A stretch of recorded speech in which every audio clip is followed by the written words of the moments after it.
क्या आप जानते हैं, भगवान श्री कृष्ण ने मित्रता का एक महान उदाहरण प्रस्तुत किया था। यह कहानी है कृष्ण और सुदामा की, एक राजा और एक दरिद्र ब्राह्मण की। दोनों घनिष्ठ मित्र थे। मुनि संदीपने के गुरुकुल में बचपन साथ गुजारा था। दोनों की दोस्ती अमीरी गरीबी से परे एक दूसरे के लिए शुद्ध प्रेम और इज्जत की बुनियाद पर थी। समय बीता, कृष्ण बन गए द्वारका के राजा और सुदामा एक तपस्वी ब्राह्मण जो तब भूख और गरीबी से जूझ रहा था। एक दिन सुदामा की पत्नी ने कहा, तुम कृष्ण के मित्र हो, उनसे मिलो, हमारे बच्चे भूखे हैं। सुदामा ने कहा, मैं अपने मित्र से भीख तो मांगने नहीं जा सकता, पर एक मित्र से निश्चय ही मिलने जा सकता हूं। और चले कृष्ण के पास।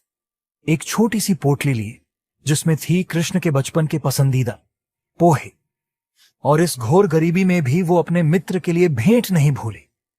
जब द्वारका के महल के दरवाजों पर सुदामा पहुंचे तो पहरेदारों ने उन्हें अंदर जाने से रोका।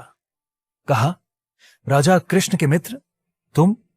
पर कृष्ण को जैसे ही सुदामा का नाम सुनाई दिया, वो सब कुछ छोड़ के निकल पड़े, नंगे पांव दौड़ते हुए, और गले लगा लिया अपने मित्र को सबके सामने। और सुदामा की दरिद्रता को देख कृष्ण के आंसू रुके नहीं। अतिथि सत्कार में तीनों लोकों के स्वामी ने खुद सुदामा के पांव धोए, लेकिन पानी से नहीं, अपने आंसुओं से। सुदामा के पांव में कांटे देख के वो और भी रो पड़े, और उसका दर्द उन्होंने भी महसूस किया। उसके बाद जब दोनों साथ बैठे, सुदामा अपने उपहार देने से हिचकिचा रहे थे, लेकिन कृष्ण ने हंसकर पूछा, यह क्या छुपा रहे हो सुदामा? पोहा। और कृष्ण ने वह पोहा इस तरह से खाया जैसे समस्त विश्व का रस उसमें समाया हो। सुदामा कुछ मांग भी नहीं पाए, और जब वो वापस लौट के आए तो उनकी झोपड़ी महल बन चुकी थी।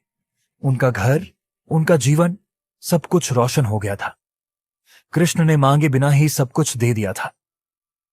यह कहानी सिर्फ मित्रता की ही नहीं, यह कहानी है उस प्रेम की जो स्वार्थ से परे है, और उस मित्रता की जो मौन में भी सब कह जाती है।